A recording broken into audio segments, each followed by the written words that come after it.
Sejarah Kerajaan Bangkule Rajang.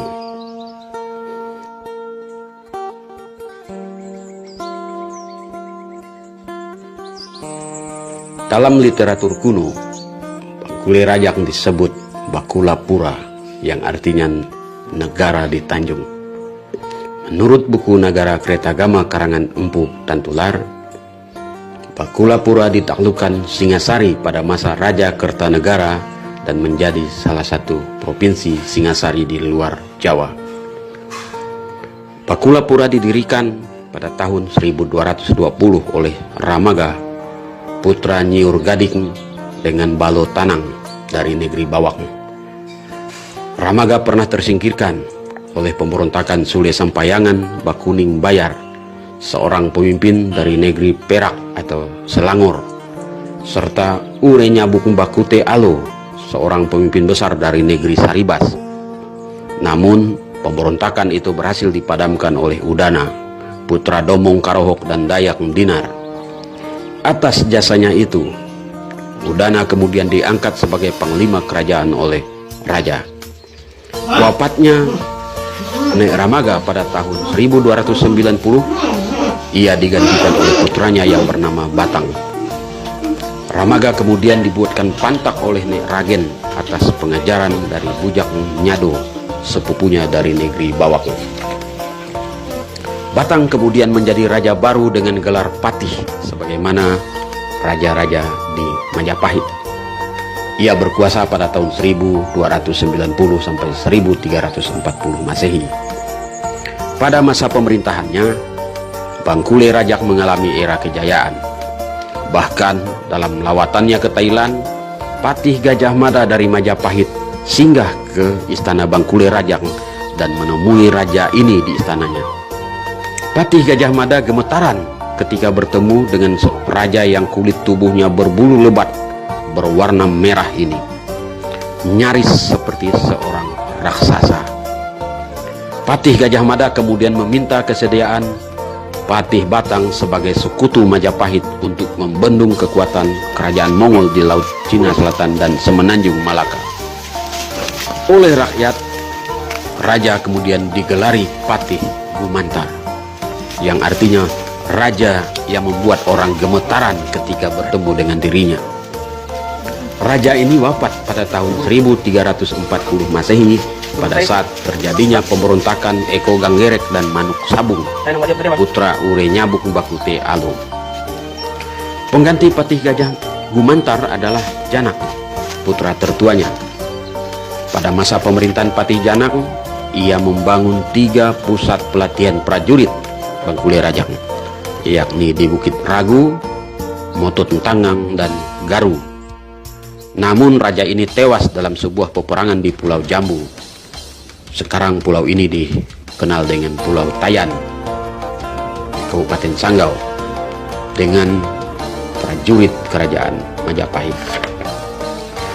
Pengganti Patih Janak adalah Nyabak, adiknya sendiri.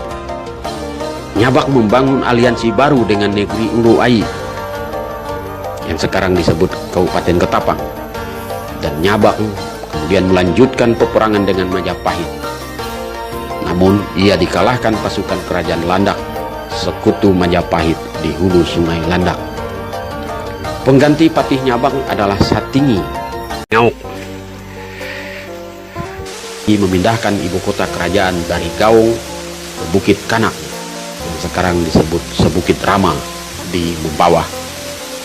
Karena ibu kota tak jauh dari muara sungai, kerajaan Demak menganggap Bangkule Rajang sebagai ancaman baru di Semenanjung Malaka. Demak kemudian mengirim ribuan prajuritnya dan berperang dengan Bangkule Rajang. Atas bantuan dari negeri Tumiang, negeri Ganteng Siok, dan negeri Kalampe Tarap, raja berperang dengan kerajaan Demak itu. Kesibukan raja menyebabkan pemerintahan dan rakyat tidak terurus. Rakyat berangsur-angsur lari dari wilayah kerajaan karena terjadi serangan pemburu kepala juga dari Saribas dan dari negeri Banyuke yang juga semakin masif dari arah hulu sungai. Raja yang bingung kemudian menarik pasukan dari lautan, dan kemudian berperang dengan negeri Saribas dan negeri Banyuke di perhuluan. Pengganti Patih Janang adalah Rakang, putranya.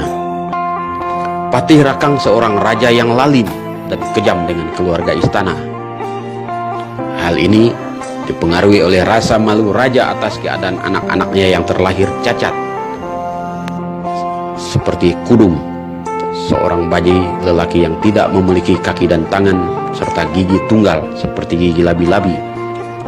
Kemudian Jamalang, seorang bayi lelaki yang tidak memiliki lubang anus, serta Rarakat, seorang bayi yang tidak memiliki mata, telinga, dan hidung. Raja kemudian lebih banyak menyepi di hutan dan bertapa dibanding mengurus kerajaan. Atas perintah Roh Santak Mantaari, seorang raja dari Bukit Bawak yang datang dalam alam mimpinya, Patih Rakang kemudian mengundurkan diri sebagai raja. Ia kemudian menenggelamkan dirinya bersama sang istri Nek Janyat, atau yang dikenal dengan Nek Kuning, di sebuah lubuk hulu Sungai Malinsap. Pengunduran diri raja kemudian menyebabkan pucuk pimpinan kosong. Bide Bahana atau majelis kerajaan kemudian mengangkat putranya Kudung, atau yang dikenal dengan Kudung, sebagai raja baru. Raja Kudung menikah dengan Putri Banyu Mustari, seorang ratu buaya yang berhasil menyembuhkan dirinya dari cacat fisik sejak lahir itu. Dari pernikahannya dengan Putri Banyu Mustari lahirlah 3 anak. Semua anak-anaknya ini berwujud buaya. Raja Kudung juga menikahi putra Bakelim atau Putri Berkelim dari negeri Labai Lawai, seorang putri dari Domong Nujuh, seorang raja Labai Lawai. Oleh Raja Labai dikirim mengawal putrinya ini seorang panglima bernama Mamban yang bergelar Gagak Hitam. Dari pernikahannya lahirlah Putri Dararode. Dari pernikahan Putri Dararode dengan Manyamas yang berwujud sebilah keris yang ditemukan oleh Nek Sayu, seorang pemimpin di daerah kawasan Pegunungan Sadaniang, lahirlah si Ngauk. Ngauk ini artinya hardik atau menghardik, seorang bayi yang tidak memiliki pusat atau pusar dan berdarah putih. Raja Kudung kemudian mengundurkan diri sebagai raja, dan ia digantikan oleh adiknya yang bernama Rarak, atau dikenal dengan Nek Katukong Aji. Setelah si Ngauk dewasa, maka Nek Katukong Aji menyerahkan kekuasaannya sebagai raja. Si Ngauk kemudian dikenal dengan Raja Si Ngauk atau Sengkubu, yang bergelar Panembahan Inak Bapusat Nang Badarah Putih. Raja ini menikahi Putri Cermin, seorang putri dari Raja Kahar dari negeri Batu Rijal, Indragiri. Dari pernikahannya ini lahirlah Dayang Panyusah, atau dikenal dengan Putri Indrawati, yang setelah dewasa menikah dengan Raja Matan, Sultan Muhammad Jainuddin. Panembahan Inak Bapusat Nang Badarah Putih berkuasa hingga tahun 1730 dan meninggalkan istananya karena peperangan yang tak terhentikan. Atas nasihat Nek Mantok, Temenggung Benua Gado, ia kemudian mengembara ke daerah Meliau menemui saudaranya yang bernama Cakar atau Nek Rama.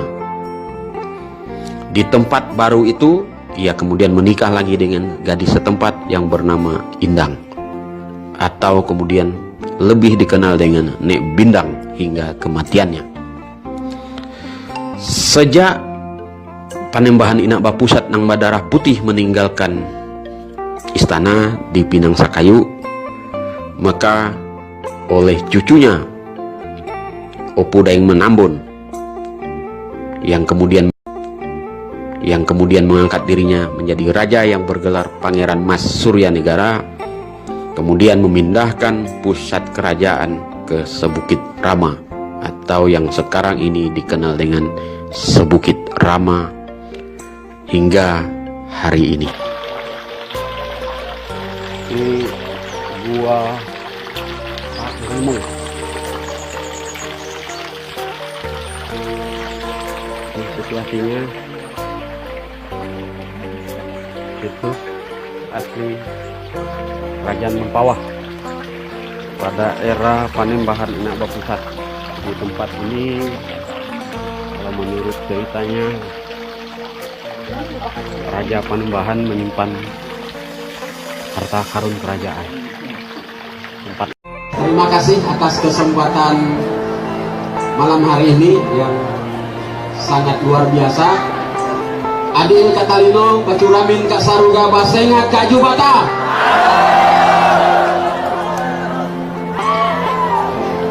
Pada malam hari ini, kami dari Laskar Patih Gumantar dan Laskar Bangkule Rajak akan mengumumkan kepada kita semua bahwa kami telah menulis dan menerbitkan satu buku tentang sejarah tradisional Dayak di Kalimantan Barat. Hidup Dayak! Hidup Dayak! Ini buku pertama kalinya di Kalimantan Barat yang mengupas tuntas sebuah kerajaan Dayak. Kalau selama ini kita orang Dayak dianggap hanya sebagai peramu hutan, selama ini hanya dianggap sebagai petani, selama ini hanya dianggap sebagai prajurit perang yang kerjaannya berburu dan berburu kepala, selama ini hanya dianggap sebagai panglima perang. Faktanya adalah bahwa orang Dayak itu pernah menjadi raja. Hidup Dayak! Jadi kami sangat berbangga bisa mempersembahkan buku catatan sejarah ini. Ini catatan sejarah tradisional tentang Borneo, menyambung dari teman-teman di penampilan sebelumnya tentang Borneo History. Kalau ini tradisional history of Dayak. Kerajaan Bangkule Rajak ini adalah cikal bakal kerajaan Mempawah di Kalimantan Barat. Cikal bakal kerajaan Mempawah yang kadang-kadang disebut kerajaan Mempawah kuno. Pada buku ini juga digambarkan tentang perjalanan sebuah suku bangsa yang bernama bangsa Kanayat. Suku Dayak Kanayat. Ini kerajaan Dayak Kanayat yang berasal dari sebuah bukit yang sekarang berada di Kabupaten Bangkayang yang dikenal dengan Kabupaten Bukit Bawah.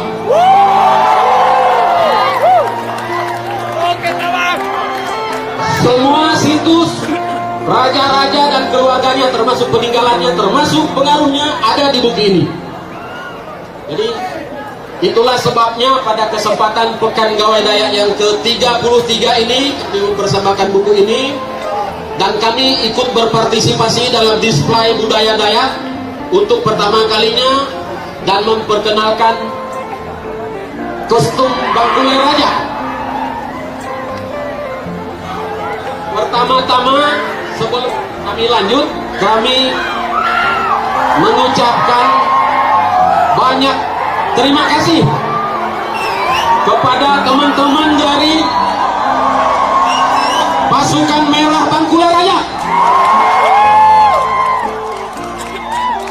Ada Pasukan Merah Bangkule Raja? Terima kasih. Kalian telah mengembalikan peradaban bangsa Dayak Kanayat. Yang terutama kami persembahkan ribuan yang terima kasih kepada Bapak Presiden Majelis Adat Dayak Nasional, Bapak Dr. Andes Cornelis MH, yang telah mendukung, menyumbangkan ide-ide dan semuanya demi terlaksananya buku ini. Juga kami sampaikan terima kasih yang tak terhingga kepada Panglima Jila. Kenal Panglima Jila? pada kesempatan ini kami ucapkan terima kasih kepada beliau yang selama ini berjuang untuk mengembalikan peradaban Kerajaan Bangkulai Raja. Terima kasih juga kami kepada teman-teman dari Tariu Borneo. Hidup Tariu Borneo. Terima kasih. Berikutnya kami sampaikan kepada teman-teman dari Garda Borneo. Terima kasih kami sampaikan kepada teman-teman dari Ikatan Pemuda Dayak Kubu Raya, kepada Ikatan Pemuda Dayak Mempawah, juga kepada komunitas POAR Kabupaten Landak,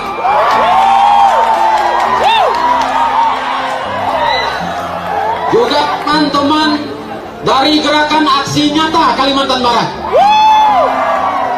Dan terakhir kami ucapkan kepada teman-teman di Sekretariat Bersama Kesenian Dayak Kalimantan Barat yang telah mensupport penerbitan buku ini. Buku ini berisi cukup banyak tentang sejarah Kerajaan Bangkulai Raja. Kalau selama Pekan Gawai Dayak yang ke-33 ini kawan-kawan pernah mendengar tentang Bangkulai Raja, baik ketika display budaya, atraksi-atraksi maupun penampilan-penampilan dalam berbagai perlombaan, maka cukup lengkap rasanya bagi teman-teman untuk mendapatkan buku ini. Di buku ini cukup lengkap, termasuk dari sisi pakaian dan atribut-atribut yang lain. Buku ini diterbitkan oleh 3 organisasi, teman-teman. Jadi ada Laskar Patih Gumantar, ada Laskar Bangkulai Raja, ada Ikatan Pemuda Dayak Kubu Raya,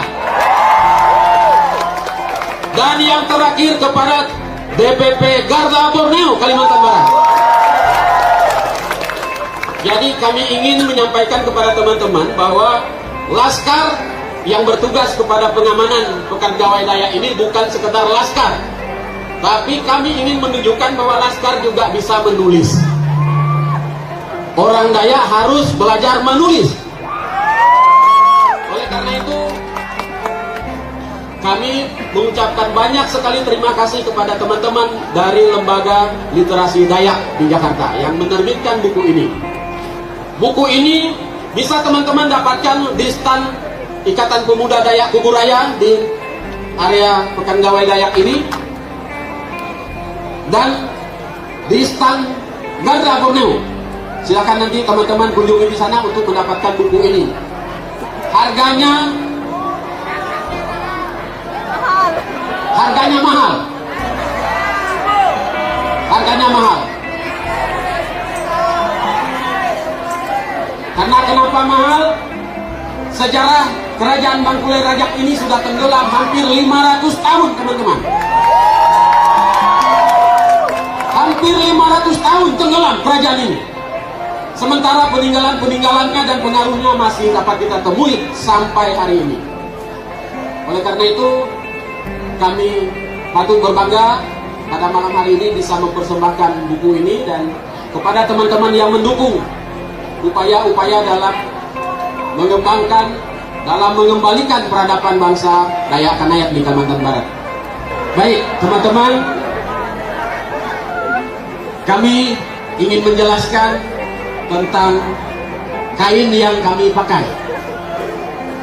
Bendera Bangkulai Raja berwarna hitam, kuning, dan merah. Hitam melambangkan perjuangan untuk kehidupan yang lebih baik. Kita berjuang untuk hidup. Kuning melambangkan keagungan kepada Tuhan dan yang di atas. Sementara merah berarti keberanian. Kita harus berani untuk hidup dan menghormati kepada Tuhan Yang Maha Esa. Ini pengertian dari bendera Bangkulai Raja yang kami pakai sekarang ini. Bendera ini, 3 warna ini kalau digunakan seperti yang kami gunakan sekarang, ini namanya sama umbuah, atau bahasa Indonesianya selendang. Sama umbuah namanya. Kalau kemudian disimpai seperti dipakaikan ikat kepala, itu namanya tangkulas.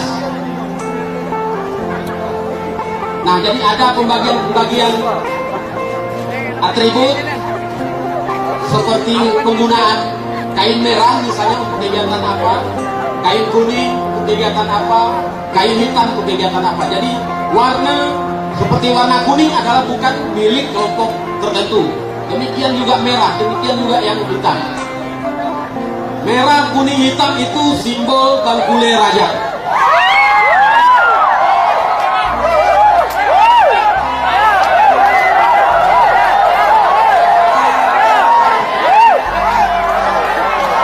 Yang dibagikan rekan kami ini adalah tangkulas.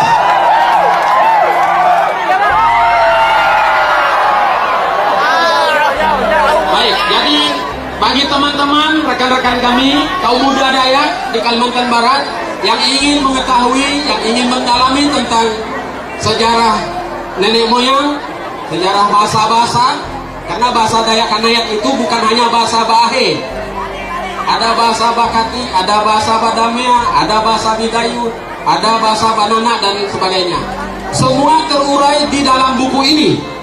Jadi kalau teman-teman, rekan-rekan ingin mengetahui tentang sejarah bangsa Dayak Kanayat di Kalimantan Barat, teman-teman boleh memiliki buku ini. Demikian yang bisa kami sampaikan pada kesempatan yang berbahagia ini. Kami mengucapkan terima kasih kepada semua pihak yang telah mendukung sehingga buku ini bisa terbit, terutama kepada teman-teman dari Ikatan Pemuda Dayak Kuburaya yang sungguh luar biasa berjuang untuk menerbitkan buku ini. Kita sepakat bahwa kita tidak boleh melupakan sejarah. Sejarah adalah pengalaman hidup. Kita harus belajar dari sejarah, karena sejarahlah kita ada di tempat ini. Sudah ribuan tahun orang Dayak di Kalimantan. Pekan Gawai Dayak baru 33 tahun usianya. Karena apa? Kita tidak belajar tentang sejarah. Oleh karena itu pada tahun ke-33 ini, mari kita mendorong. Kami akan sangat mengapresiasi bagi teman-teman kaum muda Dayak yang ingin menulis. Kita ada komunitas penulis Dayak yang siap mendampingi bagaimana menuliskan tentang sejarah lokal, sejarah kampungnya, lain sebagainya. Nah, yang terakhir sebelum kami undur diri dari panggung ini, ingin kami sampaikan bahwa kami sangat mengapresiasi apa yang disampaikan Kak Marcelina tadi. Ke depan komitmen kami bukan hanya sejarah tentang Kerajaan Bangkule Raja, bukan hanya tentang sejarah bangsa Dayak Kanayat. Kami akan meneruskan perjuangan ini untuk Dayak-Dayak hingga di Kapuas Hulu. Karena sejarah peradaban kita jangan sampai hilang. Ingat, apapun bentuknya semua bisa hilang kalau tidak dalam bentuk buku. Kenapa kita sekarang mengenal Nabi kita dalam agama modern, dalam agama kita masing-masing? Itu semua karena buku. Semua karena buku, dan sekarang kita sudah memulainya. Terima kasih. Selamat malam. Adil Katalino, Bacuramin Kak Saruga, Basengat Kak Jubata. Terima kasih. Adil Katalino Bacuramin Kak Saruga, Basengat Kak Jubata. Adil Katalino Bacuramin Kak Saruga, Basengat Kak Jubata. Saya Marcelina Mardiani Surya Masuka, Sarjana Kehutanan selaku Bendahara Sekber Kesda Kalimantan Barat dan juga Wakil Ketua 3 Panitia Pekan Gawai Dayak ke-33 tahun 2018. Sangat mengucapkan terima kasih kepada Bapak Yohanes Supriyadi Laun yang mau mengangkat dan menulis secara Dayak yang sudah dilupakan dan yang sengaja dilupakan untuk memelintir tadi yang katakan Bapak Yosef Odilo Undo. Segelintir orang ingin menghilangkan identitas Dayak di tanah Borneo ini. Adil Katalino Bacuramin Kasaruga Basayat Kajuada.